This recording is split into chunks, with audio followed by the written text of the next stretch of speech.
오늘 본문은 요한복음 3장 16절입니다. 함께 암송 한번 해볼까요? 하나님이 세상을 이처럼 사랑하사 독생자를 주셨으니 이는 저를 믿는 자마다 멸망하지 않고 영생을 얻게 하려 하심이니라. 마스크 때문에 제가 못 보는 거죠? 다 하고 계시죠? 너무나 익숙하고 잘 알고 있는 말씀인데 이 말씀이 과연 어떤 상황에서 이루어졌는지는 잘 모르는 분이 있을 수 있습니다. 요한복음 3장 1절부터 21절까지는 예수님과 니고데모의 대화 이야기입니다. 요한복음 3장 1절과 2절 말씀 함께 보겠습니다. 그런데 바리새인 중에 니고데모라 하는 사람이 있으니 유대인의 지도자라. 그가 밤에 예수께 와서 이르되 랍비여, 우리가 당신은 하나님께로부터 오신 선생인 줄 아나이다. 하나님이 함께 하시지 아니하시면 당신이 행하시는 이 표적을 아무도 행할 수 없음이니이다. 어느 날 밤에 니고데모라는 사람이 예수님을 찾아옵니다. 이 니고데모는 누구냐? 바리새인 중에 니고데모라고, 바리새인이었고요, 또 유대인의 지도자였다라고 말하고 있습니다. 그랬던 이 니고데모가 예수님을 밤에 조용히 찾아온 것이었습니다. 왜 그랬을까요? 니고데모 안에 어떠한 갈급함이 있었기 때문입니다. 바리새인이 누구냐? 그들은 율법을 잘 지키며 살아갔던 사람들이었습니다. 이스라엘 역사를 보면 율법을 위해서, 지키기 위해서 목숨까지 걸었던 사람들이 이 바리새인들이었습니다. 그 중에 지도자였던 이 니고데모는 누구보다 율법을 잘 알고 있었고 또 잘 지키는 그런 사람이었을 것입니다. 그런데 이런 니고데모에게 갈급함이 있던 것이었습니다. 사실 율법은 우리를 온전하게, 완전하게 하지 못합니다. 율법이 우리에게 주는 것은 평안함, 만족 이런 것보다는 불안함, 두려움을 가져다 줍니다. 왜냐하면 계속 잘하다가 한번 지키지 않으면 죄인이 되어버리는 것이기 때문입니다. 니고데모도 이와 같은 불안감과 함께 하나님을 향한 갈급함이 있었던 것 같습니다.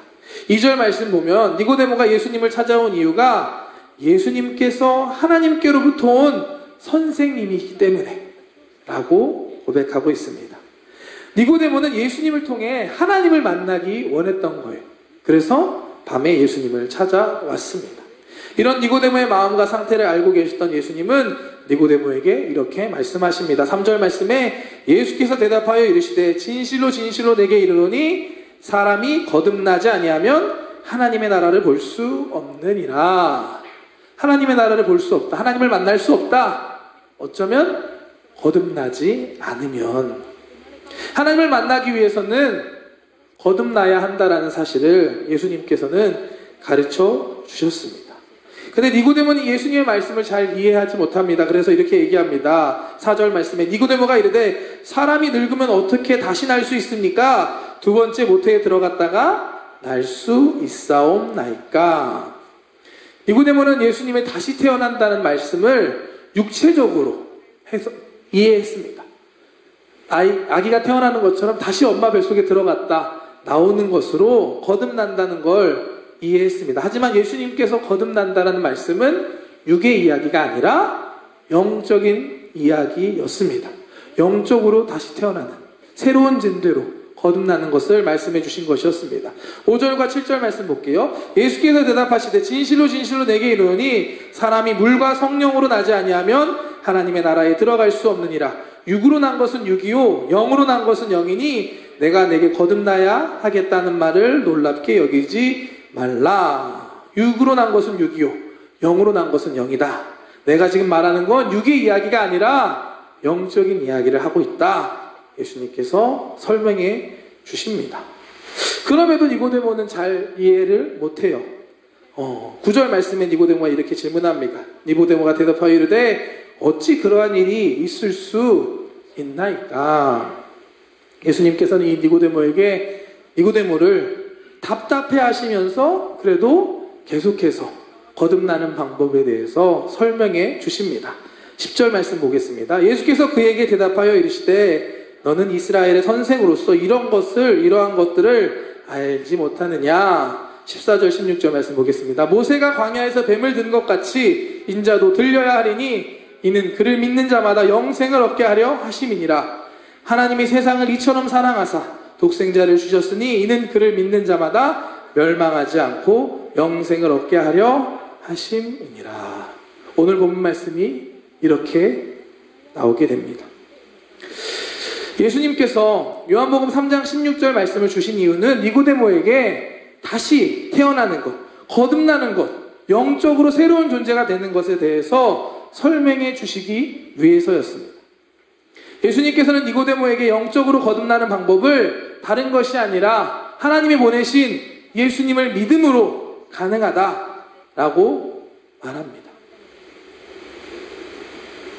이는 그를 믿는 자마다 멸망하지 않고 영생을 얻게 하려 하심이라. 예수님을 믿을 때 멸망당할 존재에서 구원받은 영생을 얻은 존재로 새롭게 거듭난다. 다시 태어날 수 있다라는 예수님의 말씀입니다. 여기에서 저는 긍정적인 자화상을 가질 수 있는 비밀이 있다고 믿습니다. 예수님을 믿을 때 예수님을 통해서 우리의 존재가 거듭날 수 있습니다. 육적인 것이 아니라 영적인 존재로서 우리의 존재가 다시 태어나고 변화될 수 있습니다. 멸망당할 수밖에 없는, 불완전하고 죄질 수밖에 없는 그런 존재에서 예수님을 믿을 때 구원받은 존재, 영생을 얻은 존재, 하나님의 자녀로서 다시 태어날 수 있는 것입니다. 또한 우리는 예수님을 통해서 하나님을 만나게 됩니다. 무엇보다 하나님의 사랑을 깨닫게 됩니다. 하나님께서 독생자 예수님을 우리에게 주신 이유는 우리를 사랑하기 때문입니다. 하나님이 세상을 이처럼 사랑하사 독생자를 주셨다라고 요한복음 3장 16절은 우리에게 말씀합니다. 우리는 예수님을 통해 이 하나님의 사랑을 깨달을 수 있고, 이 하나님의 사랑이 정말 깨달아질 때 우리는 긍정적인 자화상을 회복할 수 있습니다. 예수님을 믿음으로, 예수님을 통해 하나님께 나아가고 하나님의 사랑을 깨닫는 여러분들 되시기를 주님의 이름으로 축복합니다. 로마서 8장 23절 말씀 함께 보겠습니다. 자기 아들을 아끼지 아니하시고 우리 모든 사람을 위해 내주신 이가 어찌 그 아들과 함께 모든 것을 우리에게 주시지 아니하겠느냐. 하나님이 우리를 사랑하셔서 예수님을 보내주셨습니다. 그 사실 우리가 믿고 깨달을 때 그 하나님께서 우리에게 모든 것을 주시지 않겠느냐라고 말씀합니다. 예수님은 우리를 향한 하나님의 사랑의 증거입니다. 하나님께서는 저와 여러분들을 사랑하십니다. 여러분들이 우리가 어떠한 형편에 있든지 변함없이 우리가 생각하는 것, 우리가 들었던 것보다 더 여러분들을 사랑하십니다. 얼만큼? 독생자 예수님을 대신 주실 만큼, 대신 십자가에서 죽게 하실 만큼 저와 여러분들을 사랑해 주셨습니다. 지금도 그 사랑으로 우리를 사랑하고 계십니다. 이 놀라운 하나님의 사랑을 우리가 깨달을 때 우리는 어떠한 상황에서도 긍정적인 자화상을 잃지 않을 수 있습니다. 하나님이 함께 하시기 때문에, 하나님이 날 사랑하시기 때문에, 내가 하나님께 사랑받는 존재이기 때문입니다. 그 하나님께서 우리와 함께 해주시고 우리를 도와주시고 인도해 주심을 믿기 때문에 우리는 긍정적인 자화상을 품고 긍정적인 마음과 믿음을 가지고 꿈을 꾸며 나아갈 수 있습니다. 오늘 함께 예배하는 여러분들, 이 자리가 하나님을 만날 수 있는 자리가 되시길 축복합니다. 하나님의 그 사랑을 깨달을 수 있는 저와 여러분들 되고, 그 사랑이 깨달아질 때 우리의 마음이 회복되고 변화되는 저와 여러분들 되시기를 주님의 이름으로 축복합니다. 여러분들 축구 좋아하시나요? 몇몇 분들, 형제분들 고개를 끄덕이고 계신데, 어제 새벽에 2022년도 그 카타르 월드컵 조추첨이 있었습니다. 사진 되나요? 이미지? 야, 이거 너무, 한 번에 보내버렸네요. 자, 2022년도 사진도 있고 2002년도 사진도 있습니다. 조추첨 결과에 대한 이야기들이 이렇게 나오고 있는데, 월드컵 하니까 저는 2020년 전이 떠오르더라고요. 30대 분들은 아마 기억하고 있지 않을까 생각합니다. 저는 고3 때였어요. 2002년도가. 기억이 있으십니까? 여러분들에게 2002년도 기억이 어떤가 궁금하네요. 그야말로 한국은 열광의 도가니였습니다. 저 보시면 다 뻘겋은 거 다 사람이거든요. 광장에도 사람들이 모이고 운동장에도 모이고 사람들이 모여서 응원도 하고 함께 즐거워했던 기억이 있습니다.